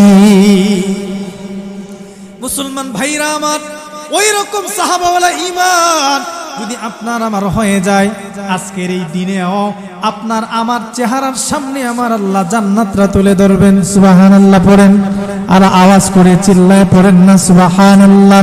মুসলমান হযরতে খুবাইব রাদিয়াল্লাহু তাআলা আনহুকে নির্যাতন করে 40 দিন একটা ঘরের ভেতরে বন্দি রাখলেন। খুবাইবকে বলে, খুবাইব রে ঈমান ছেড়ে দাও। খুবাইব বলেন, না না, ঈমান ছাড়া যাবে না, কোনো অবস্থাতেই পয়গম্বরের উপর থেকে ঈমান ছাড়া যাবে না, কারণ ঈমান বড় দামি সম্পদ। আমার জীবন গেলে, আমার মৃত্যুর পরে আল্লাহ আমাকে জীবিত করবে, কিন্তু ঈমান চলে গেলে আমি আর ঈমান পাবো না। সুবহানাল্লাহ। খুবাইব ঈমান ছাড়ে না। 40 দিন পরে আবু জাহেল, আবু লাহাব, উতবা সাইবা তারা সিদ্ধান্ত নিল খুবাইবকে শুলিতে চড়িয়ে হত্যা করা হবে। হযরতে খুবাইব রাদিয়াল্লাহু তাআলা আনহুকে শুলির মাঝে বাঁধা হলো, দুইটা হাতকে এভাবে লম্বা করে বাঁধা হলো, মাথা আর পাটাকে বাঁধা হলো, দুইটা হাত দুইটা কাঠের মাঝে বাঁধা হলো। আমরা যে এরকম ভাবে একটা কাঠকে আরেকটা কাঠে রেখে পেরেক মারি না আমরা, হযরতে খুবাইবের দুইটা হাত কাঠের মাঝে রেখে হাতের মাঝে পেরেক মারতে শুরু করলো। খুবাইবের হাতগুলো রক্তাক্ত হয়ে শরীরের রক্তগুলো টপ টপ টপ করে জমিনে পড়ে গেল। খুবাইব চেহারাটা জমিনের দিকে নামায়া দিয়ে আল্লাহর কাছে কান্না করে আর বলে, আল্লাহ, শুনেছি কালেমা গ্রহণ করলে নাকি ঈমানের পরীক্ষা হয়, মনে হয় আমার ঈমানের পরীক্ষা শুরু হয়ে গেছে। আল্লাহ, আপনি সারা ঈমান রক্ষা করার আমার আর কোনো উপায় নাই। রব্বুল আলামিন, আপনি আমাকে ধৈর্য দান করুন। খুবাইব রাদিয়াল্লাহু তাআলা আনহু দুই হাতে পেরেক মেরে দিল, পাগুলোর মাঝেও পেরেক মেরে দিল। হযরতে খুবাইবকে বলে, খুবাইব রে, তোমার কি কষ্ট লাগে না? কেন এখনো ঈমান ছাড়তেছো না? একবার বলো না, মুহাম্মদকে মানি না, আল্লাহকে মানি না, তাহলেই ছেড়ে দিব। খুবাইব বলেন, আমার পয়গম্বরের উপর আমি ঈমান আনলাম, কোরআনের উপর ঈমান আনলাম, আল্লাহর উপর ঈমান আনলাম, আমার দেহ থেকে জান চলে যাবে, আমাকে যত নির্যাতন আর নিপীড়ন করা হোক, একটা মুহূর্তের জন্য আল্লাহ নবীকে ছাড়ব না। খুবাইবকে যখন এইরকম ভাবে নির্যাতন করে শরীরের রক্তগুলা টপকিয়ে টপকিয়ে জমিনে পড়ে যায়, এবার আবু জাহেল, আবু লাহাব, উতবা সাইবা কাফেররা ডাক দিয়ে বলতেছে, খুবাইব, একটা মাত্র কথা বলবো, যদি আমাদের এই কথাটা তুমি মানো, তোমাকে ছেড়ে দিব, জান ভিক্ষা দিব। খুবাইব বলেন, কি কথা? এবার আবু জাহেল ডাক দিয়ে বলেন, খুবাইব রে, তুমি যে মুহাম্মদের উপর ঈমান আনলা, যে মুহাম্মদের কালেমা তুমি গ্রহণ করলা, যে মুহাম্মদের কোরআন তুমি বিশ্বাস করলা, আজকের এই বিপদের দিনে মুহাম্মদকে তোমার এই জিহ্বা দ্বারা, জবান দ্বারা একটা মাত্র গালি দিবা, নাউজুবিল্লাহ পড়েন, একটা মাত্র গালি দিবা, তোমাকে ছেড়ে দিব, জান ভিক্ষা দেব। এবার খুবাইব ডাক দিয়া বলেন, এ কাফেরের দল, তোমরা তো জানো না আমি আমার পয়গম্বরকে কেমন মহাব্বত করি, আমি আমার আল্লাহকে কেমন মহাব্বত করি, আমি আমার ঈমানকে কেমন মহাব্বত করি, আমি আমার নবীকে গালি দেওয়ার বিনিময়ে যে জিন্দেগিটা উপহার পাবো, এমন জিন্দেগি আমি খুবাইবের কোনো দরকার না। নবীকে গালি দেওয়ার বিনিময়ে আমাকে যে জিন্দেগি উপহার দেওয়া হবে, এই জিন্দেগি আমি চাই না। আমার শরীরে রক্ত থাকতে আমার পয়গম্বরকে গালি দেওয়া হবে, আমি খুবাইব নবীর বেউজ্জতি আর নবীর অসম্মান সহ্য করতে পারবো না। খুবাইব কালেমা ছাড়েন নাই, খুবাইবকে শহীদ করে দেওয়া হয়েছে। খুবাইবের শহীদের সংবাদ আল্লাহর পয়গম্বর বিশ্ব নবী রাহমাতুল্লিল আলামিনের কাছে চলে গেল। খুবাইব যখন শহীদ হয়ে গেলেন, শহীদ হওয়ার কয়েকদিন পরে যে ঘরের মাঝে হযরতে খুবাইবকে 40 দিন বন্দী রাখা হয়েছিল, ওই ঘরের পাশে একটা সুন্দরী রমণী ছিল। এই সুন্দরী রমণী আমার পয়গম্বরের কাছে গিয়ে বলি, ইয়া রাসূলুল্লাহ, আপনার ধর্মের কালেমা পড়ায় আমাকে মুসলমান বানায়া দেন। আল্লাহর পয়গম্বর বলে, কেন রে মা, হঠাৎ করে কেন তুমি মুসলমান হতে চাও? কোন জিনিস তোমাকে ইসলাম ধর্ম গ্রহণ করার প্রতি উদ্বুদ্ধ করলো? এবার যুবতী মেয়েটা বলতেছে, পয়গম্বর আমার, আপনার সাহাবী খুবাইব, তাকে কালেমার জন্য বড় নির্যাতন করা হয়েছে, বড় অত্যাচার করা হয়েছে। আমার ঘরের পাশে একটা ঘরের মাঝে 40 দিন খুবাইবকে বন্দী রাখা হলো। খুবাইব 40 দিন এই ঘরের মাঝে যখন বন্দী, খুবাইবকে যখন মক্কার কাফেররা খাবার দেয়, খুবাইব কাফেরদের দেওয়া কোনো খাবার খান না। খুবাইব খাবারগুলোকে তাড়ায়া দেন, ঢিল দিয়ে ফেলে দেন। আমি চিন্তা করলাম একটা টকবকে যুবক কিভাবে 3 বেলা না খেয়ে তার জীবিকা নিবারণ করতেছে, কিভাবে তার পেটের খিদা সে নিবারণ করে। আমি চিন্তা করে রাতের গভীরে সমস্ত মানুষ যখন ঘুমায় গেল, আমি খুবাইব যে গড়ের মাঝে খুবাইব বসবাস করতেছে থাকতেছে, তাকে বন্দি রাখা হয়েছে। এই গড়ের বেড়ার ফাঁক দিয়ে, দেয়ালের ফাঁক দিয়ে তাকায়া দেখলাম আসমান থেকে কে যেন গায়েবী খাবারের ব্যবস্থা করে দেয়। মুসলমান বন্ধুরা আমার, ঈমানের কেমন দাম! যদি মানুষ এই ঈমানকে হেফাজত করতে পারে, তামাম দুনিয়া একদিকে, ঈমান আরেকদিকে। কেল্লা আলাদা করে দেওয়া হয়েছে, আমার গলাতে ছুরি লাগিয়ে দেওয়া হয়েছে, রক্তাক্ত করে দেওয়া হয়েছে। তারপরেও যদি ঈমান না সারি, ঈমানের উপর অটল এবং অবিচল থাকি, ওই খুবাইবকে আমার আল্লাহ যে রকম জান্নাতি খাবারের ব্যবস্থা করেছিল, আপনাকে আমাকে আজকের এই দিনে সেই খাবারের ব্যবস্থা করতে পারেন কি পারেন না? সবাই বলেন না, পারেন কি পারেন না? তবে আমাদের ঈমান আনতে হবে সাহাবীদের মতো ঈমান। খুবাইবের ঈমানটা কেমন ছিল? এই যে যুবতী মহিলা পয়গম্বরকে গিয়া বলেন, ইয়া রাসূলুল্লাহ, ইয়া হাবিবাল্লাহ, ওগো নবীজি, আমি কেন ইসলাম ধর্ম গ্রহণ করতেছি জানেননি? আমি যখন খুবাইবকে দেখলাম গভীর রজনীতে সমস্ত দুনিয়ার মানুষ ঘুমায়া যায়, খুবাইব আমাদের দেওয়া খাবারগুলো খান না। আমি তাকায়া দেখলাম খুবাইব আসমান থেকে দেওয়া গায়েবী খাবারগুলো খাইতেছে। সুবহানাল্লাহ। খুবাইবকে আমি জিজ্ঞাসা করলাম, আরে খুবাইব, তোমাকে অন্য কোনো খাবার দেওয়া হয় না, এই খাবারগুলো কোথায় থেকে আসে? কে তোমাকে এই খাবারগুলো দেয়? কার খাবার তুমি খাও? খুবাইব এবার নাক দিয়ে বলেন, এই যুবতী বোন, তুমি তো জানো না আমি যে আল্লাহ রাব্বুল আলামিনের উপর ঈমান আনলাম, যে রাসূলের উপর ঈমান আনলাম, যে কোরআনের উপর ঈমান আনলাম, আমার আল্লাহ যে কোরআন দুনিয়ার জমিনে নাজিল করেছেন, সেই আল্লাহ রাব্বুল আলামিন ঈমানের কারণে জান্নাত থেকে আমার খাবারের ব্যবস্থা করে। আর আওয়াজ করে চিল্লায় পড়েন না সুবহানাল্লাহ। তাহলে ঈমান আনতে হবে তাদের মতো, খুবাইবের মতো। আপনার আমার যদি ঈমান হয়ে যায়, তাহলে আজকের এই দিনেও আসমান থেকে আমার আল্লাহ ফেরেশতা নাজিল করবেন, গায়েবী খাবারের ব্যবস্থা করবেন, জান্নাতরা চেহারার সামনে তুলে ধরবেন, আর আপনার আমার হাসতে হাসতে মরণ হয়ে যাবে। সুবহানাল্লাহ। আল্লাহ তাখাফু ওয়া লা তাহজানু, আল্লাহ বলেন ঈমানদারদের কোনো ভয় নাই, কোনো পেরেশানি নাই। ওয়া আবশিরু বিল জান্নাহ, প্রকৃত ঈমানদার যদি তারা হতে পারে, পরিপূর্ণ মুমিন যদি তারা হতে পারে, তাহলে আমি আল্লাহর কাঙ্ক্ষিত জান্নাতের সুসংবাদ তাদেরকে শোনায়া দাও। আল্লাহ আমাদেরকে আপনাকে জান্নাত দিবেন, তবে ঈমানটা হতে হবে কার মতো? সাহাবায়ে কেরামের মতো। সাহাবায়ে কেরামের ঈমান যেমন ছিল, সারা দুনিয়া একদিকে, ঈমান আরেকদিকে। ঈমান বিক্রি করে দিছে। সবাই বলেন, বিক্রি করছে? বিক্রি করে নাই। হযরতে বেলালকে জিব্বা পুড়ে ফেলা হয়েছে, হাতে পেরেক মারা হয়েছে, পায়ে পেরেক মারা হয়েছে। বেলালকে বলা হয়েছে, বেলাল জবান দিয়ে শুধু আল্লাহর নাম উচ্চারণ করবে না, ঈমানদার বলে নিজেকে দাবি করবে না। বেলাল বলে, আমার জীবন চলে যাবে, আমার হায়াত ফুরিয়ে যাবে, আমার জবান দিয়ে কালেমা উচ্চারিত হবে। সুবহানাল্লাহ। এটা হচ্ছে ঈমান। আপনার আমার ঈমান যদি এমন হয়ে যায়, তাহলে আপনি আমি আজকের এই দিনেও সাহাবায়ে, আজকের এই দিনে ফেরেশতাদের সাহায্য পেয়ে জবান দিয়ে কালেমা বের হয়ে আপনার আমার মৃত্যু ঈমানি হালতে হবে। সুবহানাল্লাহ।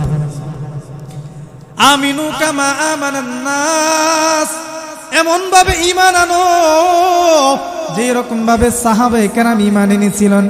মুফাসসিরিনে কেরাম বলেন, এখানে আমানান নাস বলতে সাহাবায়ে কেরামকে বোঝানো হয়েছে। আবার কেউ কে বলেন আমানান নাস বলতে ফেরাউনের স্ত্রী আসিয়াকে বোঝানো হয়েছে। সুবহানাল্লাহ। আসিয়ার কাহিনী আপনারা সবাই জানেন না? আমিনু কামা আমানান নাস, এমন ভাবে ঈমান আনো যে এরকম ভাবে আসিয়া ঈমান এনেছিল, এমন ভাবে ঈমান আনো যে এরকম ভাবে ফেরাউনের দাসী মা সেটা ঈমান এনেছিল। মুসলমান বন্ধুরা আমার, দুনিয়ার জমিনে ঈমানদারের বড় দাম, টাকাওয়ালার দাম নাই, সম্পদওয়ালার দাম নাই। আপনার সিনার ভেতরে ঈমান আছে, আপনার ভেতরে ঈমানের দৌলত আছে, টাকা নাই পয়সা নাই, রিকশা চালান, ভিক্ষা করেন, আরেকজনের বাড়িতে কামলা দেন, মাটি কাটেন, আল্লাহর কাছে দাম আছে না নাই? আওয়াজ করে বলেন না আছে না নাই? কেমন দাম, কেমন দাম! দুনিয়ার জমিনের মাঝে যদি আপনি আরেকজনের বাড়িতে কামলাও দেন, রিকশাও চালান, কিন্তু ঈমান যদি খুবাইবের মতো হয়ে যায়, ঈমান যদি আসিয়ার মতো হয়ে যায়, মৃত্যুর পরে আমার আল্লাহ আপনার আমার কবর থেকে জান্নাতের মিশকে আম্বরের ঘ্রাণ বের করবে। আল্লাহর পয়গম্বর বিশ্বনবী রাহমাতুল্লিল আলামিন বাইতুল মক্কা থেকে বাইতুল মাকদিসে মেরাজের রজনীতে ভ্রমণ করতেছেন। হযরতে জিবরাইল আমিন আমার পয়গম্বরের সামনে, আমার পয়গম্বর ভ্রমণ করতে করতে একটা জায়গাতে গিয়ে যাত্রা বিরতি করলেন। আল্লাহর পয়গম্বর যখন হাঁটতেছেন, হঠাৎ করে আমার নবীর নাকের মাঝে ঘ্রাণ আসলো, জান্নাতের খুশবু, জান্নাতের মিশকে আম্বরের ঘ্রাণ।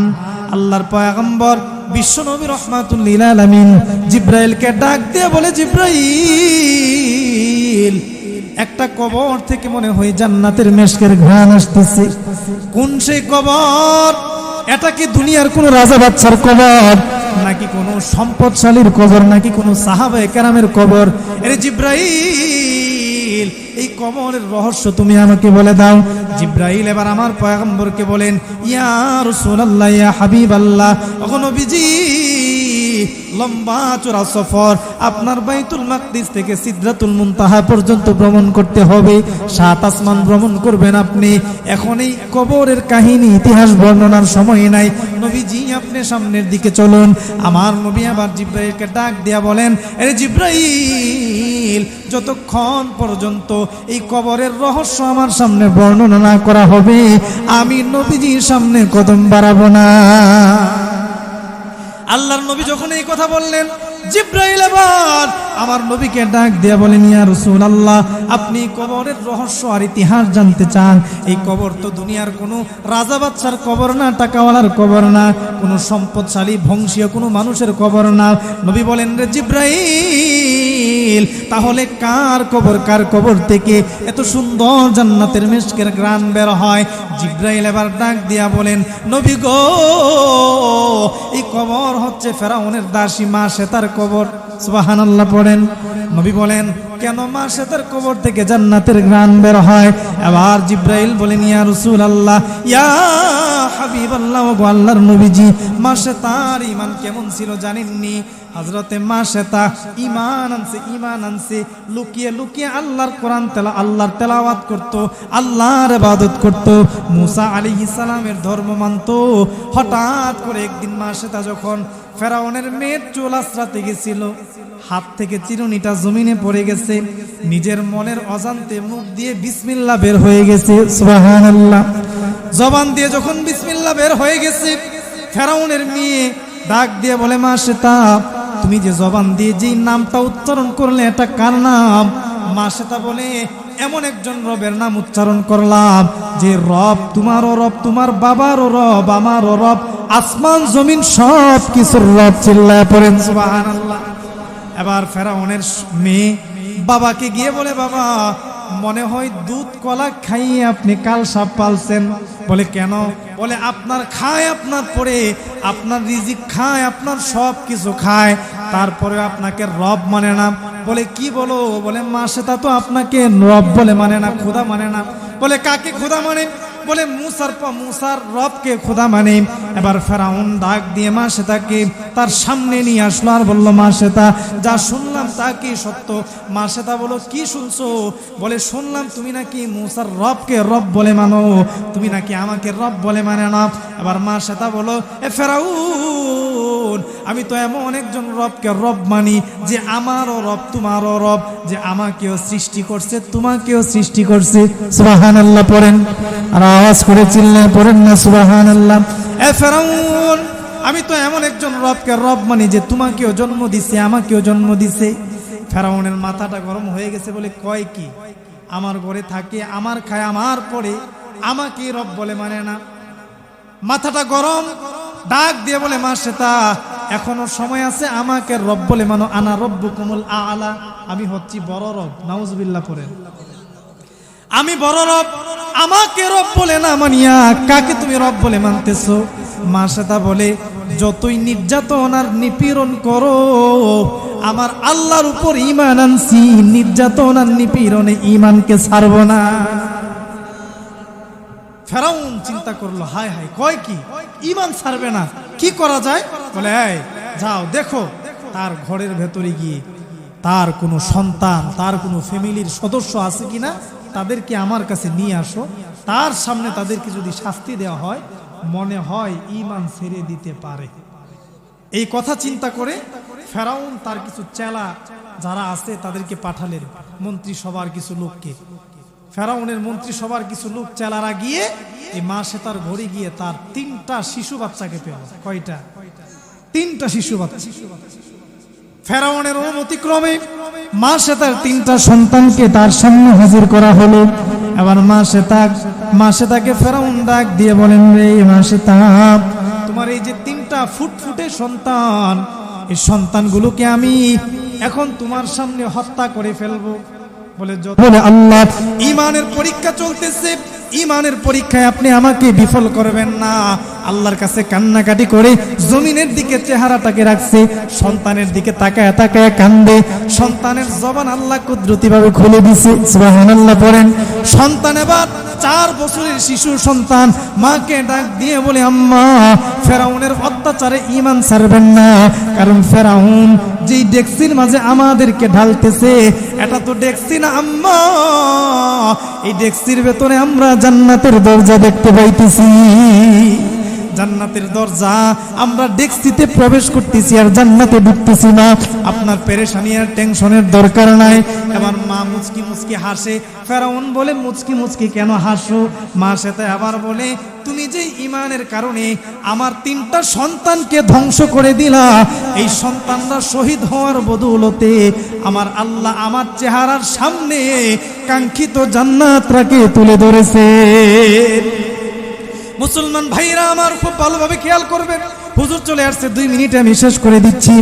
এবার মা সেটা বলেন, ফেরাউন, আমার কোনো আবদার নাই, শুধু একটা আবদার, আমাকেও তো তুমি শহীদ করে দিবা, কিন্তু শহীদ করার পরে আমার 3টা সন্তানের হাড্ডি আর আমার হাড্ডিগুলাকে একটা জায়গাতে কবর দিবা। সুবহানাল্লাহ পড়েন। মুসলমান বন্ধুরা আমার, ফেরাউন তার ওসিয়ত অনুযায়ী এক জায়গাতে 3টা সন্তান আর মায়ের হাড্ডিগুলোকে কবর দিলেন। জিব্রাইল এবার আমার পয়গম্বরকে বলেন, ইয়া রাসূলুল্লাহ, ইয়া হাবিবাল্লাহ, ওই মাসেতা মরণকে বেছে নিয়েছে, 3টা সন্তান শহীদ হয়ে গেছে, নিজেও শহীদ হয়ে গেছে, ঈমান ছাড়ে নাই। এই জন্যে আমার আল্লাহ তার কবর থেকে জান্নাতের মিশকে আম্বরের ঘ্রাণ বের করতেছে। আর আওয়াজ করে চিল্লায় পড়েন না সুবহানাল্লাহ। তাহলে আল্লাহ বলতেছেন, আমিনু কামা আমানান নাস, এমন ভাবে ঈমান আনো যেভাবে সাহাবায়ে কেরাম ঈমান এনেছেন, যেভাবে ফেরাউনের স্ত্রী আসিয়া ঈমান এনেছেন, মাসেতা ঈমান এনেছেন, তাদের মতো যদি আপনার আমার ঈমানও হয়ে যায়, আজকের এই দিনেও আল্লাহ আপনাকে আমাকে হেফাজতের জন্য তাতানাজ্জালু আলাইহিমুল মালাইকা, আসমান থেকে ফেরেশতা পাঠাবেন। সুবহানাল্লাহ। প্রকৃত ঈমান আমাদের দরকার আছে না নাই?